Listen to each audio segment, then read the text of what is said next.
Opa, e aí pessoal? Hoje nós estamos aqui para apresentar um trabalho a respeito do fogo e suas mudanças ambientais globais. Desde já, devo mencionar que esse vídeo é baseado e fundamentado especialmente no material didático expelido pela USP a diversas partes do Brasil. Esse trabalho foi feito a pedido do nosso professor de Geografia. Avisos dados então, vamos ao que interessa. Quando se fala em origem do fogo, se pensa especificamente na era pré-histórica, pois o uso do fogo naquele período para se aquecer e cozinhar foi de extrema importância para o desenvolvimento de nossa espécie. Posteriormente, houve a criação de armas, utensílios e ferramentas que facilitaram ainda mais a caça, a pesca e a agricultura por parte dos seres humanos, o que ocasionou o crescimento da cadeia alimentar de todos nós. Posteriormente, houve o uso de águas e ventos para atividades produtoras no geral, fazendo com que também crescesse um número enorme de energias e de fontes de produção do nosso meio. Todo esse avanço, todo esse desenvolvimento foi atingir seu ápice, especialmente após o Renascimento, durante a Revolução Industrial com a invenção da máquina a vapor durante o século XVIII, o que fez com que novos especialistas como Nikola Tesla e Thomas Edison surgissem posteriormente e propagassem conhecimentos sobre o domínio da geração e transmissão de eletricidade, fazendo com que também fossem descobertas novas fontes de energia como o petróleo, que é essencial nos dias atuais, porque ele abastece, por exemplo, o motor a explosão que move o carro.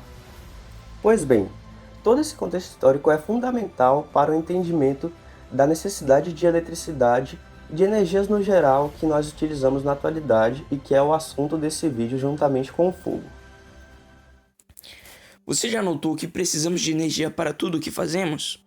Por exemplo, em casa, usamos o fogo e energia térmica para cozinhar. Precisamos de energia elétrica para o funcionamento de lâmpadas ou eletrodomésticos.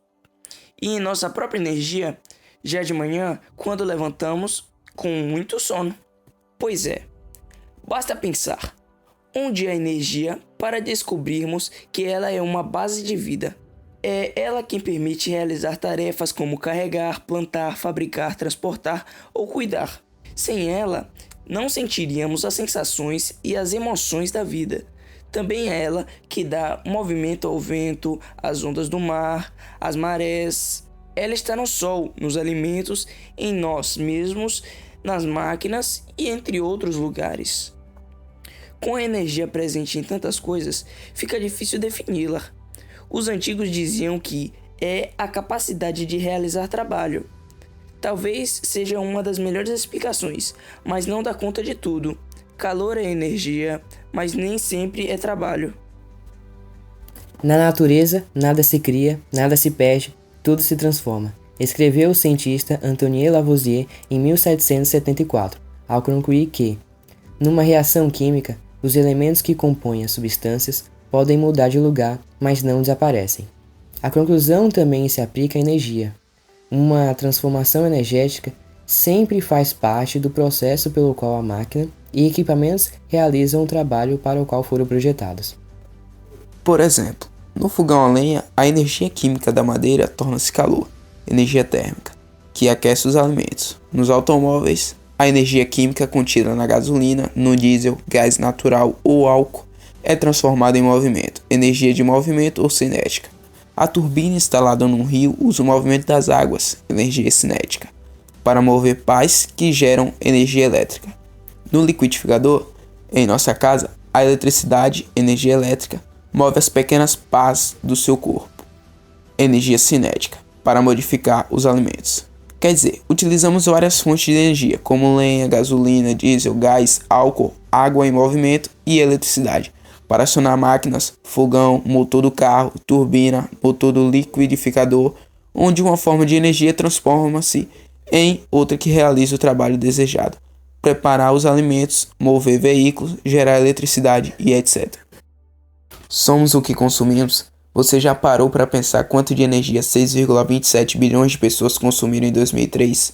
Bom, na verdade, estudos científicos revelaram um número espantoso de 46.754 calorias ao longo do dia por pessoa. Na verdade, é um grande consumo, porém dividido por muitas tarefas que fazemos ao longo do dia, como transporte, uso doméstico, manutenção das indústrias, perda nos processos de transformações e transmissão de energia.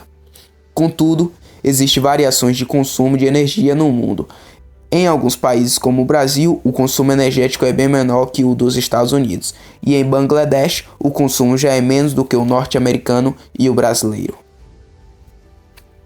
Efeito estufa. O efeito estufa nada mais é do que um fenômeno natural de aquecimento térmico da Terra. Funciona do seguinte modo: quando a radiação solar chega ao planeta, 30% dela é refletida e volta para o espaço. Os outros 70% passam por uma camada de gases, que absorvem a energia, a transformando em calor que conhecemos aqui embaixo. Resumindo, uma parte dessa radiação é refletida de volta para o espaço, enquanto a outra tem dificuldade de passar pelos gases da atmosfera e permanece no planeta. Graças a esse efeito, a média de temperatura da Terra é de 15 graus, o que permite a vida como a conhecemos. Caso contrário, se dependêssemos só da energia do Sol, a temperatura da Terra seria de menos 18 graus, incapacitando a vida. Sem dúvida, o efeito estufa é muito importante, mas surge um problema. Quando a concentração de gases que absorvem a radiação solar aumenta, como vem aumentando ao longo dos anos, desde a Revolução Industrial, o calor da radiação tem dificuldade de ultrapassar os gases da atmosfera, os impedindo de se dispensar no espaço, fazendo com que a temperatura média atual aumente, criando um desequilíbrio no efeito estufa, o tão conhecido e polêmico aquecimento global. Os principais gases do efeito estufa, ou seja, que retêm a radiação solar, são o dióxido de carbono, metano, óxido de nitrogênio e halocarbonos, além dos tão conhecidos CFCs. A maioria ocorre naturalmente na Terra, mas o aumento se deve à ação humana. O aquecimento global não traz consequências negativas só na temperatura média da Terra. O derretimento de geleiras, expansão das águas do oceano, aumento de erupções vulcânicas, surgimento de secas e tufões, ciclones, e além do desaparecimento de espécies raras, entre outros vários pontos negativos. As principais ações humanas que contribuem para o excesso desses gases na atmosfera são a pecuária, a agricultura, usinas de geração de energia, desmatamento, pois reduz o sequestro de carbono feito pelas árvores, e o principal deles, a queima de combustíveis fósseis, que jogam carbono na atmosfera. As principais fontes de energia. Vimos que cada forma de geração energética aproveita determinadas fontes de energia. Os especialistas dividem essas fontes em dois grandes grupos.